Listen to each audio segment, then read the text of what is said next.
Kailangan makakita tayo ng resulta dito. No? Hindi pwedeng sample lang. Kasi sa totoo lang, mabigat po itong investigasyon na ito. At mahirap naman na, okay ako, no? Dapat panagutin yung mga walang hiyang mga contractor na yan. Timpak na salapi yung kinita. Pati yung mga corrupt na kawani ng DPWH, for example. Pero bukod sa kanila, paano kaya mapapanagot itong mga corrupt na politiko na nangomisyon dito sa mga proyekto na ito? At yung iba, mukhang nagbibida-bida pa. Hindi ba?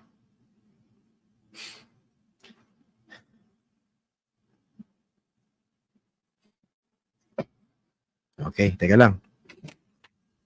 Gabi na. Yung nanonood doon sa episode natin kanina, late ko nabasa yung message, yung comment niya, no? So binabati natin si Evelyn, siya yung may bahay ni Macvel. Yun ang handle niya kanina. Yung account name niya. So Evelyn, kung sino ka man, magandang gabi sa'yo. Okay? Saka hindi ako ganun ko-convince dito sa mga nasa legislatura, yung sila yung namumuno ng mga investigasyon. No? Unang-una, paano ba nagkaroon ng ganyang kalalaking allocation yung flood control projects na yan? Sino ba yung kumamada dyan? Sino ba yung lumaka dyan? Sino ba yung pumayag na lumobo yung ganyang kalaking pondo sa flood control? Tapos magbibida-bida kayo na anti-corruption kayo. Magngingit-ngit kayo. Sagutin nyo muna paano nakalusot sa inyo yan in the first place. Hindi ba? Sino yung mga may kinalaman dyan sa small committee na yan? Dyan sa bike na yan tapos sa small committee na nagpatong o nagpalobo ng mga allocations na yan. Kung talagang seryoso sila sa investigasyon nila, pangalanan kung sino yung mga yan. Hindi magpalusot. Kasi ngayon ang problema, lahat nagpaplastikan o karamihan nagpaplastikan. Dahil yung presidente mismo, nagsalita tungkol dito sa corruption sa flood control. Tapos kanya-kanyang bida-bida. Ang problema, sa totoo lang, yung window po ni President Marcos para magpakita ng resulta dito sa investigasyon na ito, napakaliit.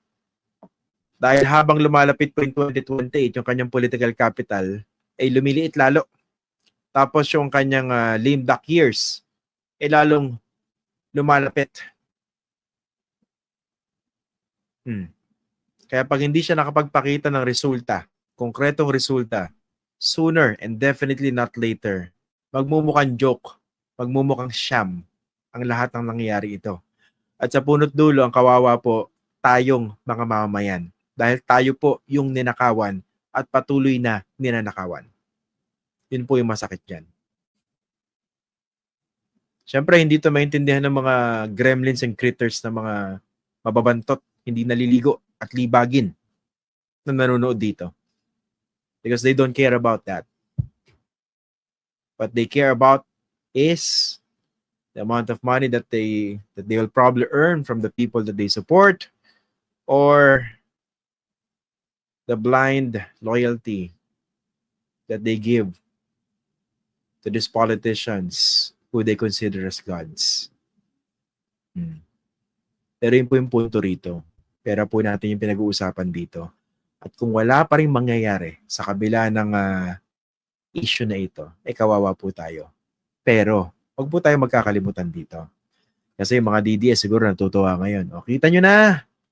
Talagang mga magnanakaw, yung mga nasa kongreso, tapos pinapanagot nyo yung vice-presidente. Teka muna, relax lang po kayo. Hindi po dapat kalimutan at hindi po natin kalilimutan yung mga seryosong aligasyon laban sa vice-presidente. Yung confidential fund na yan na higit 600 million, hindi po maliit na bagay yan.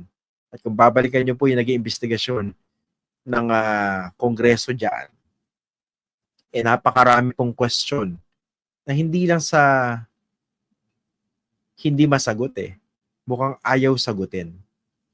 At yung sagot sana, nandun sana sa proseso ng impeachment.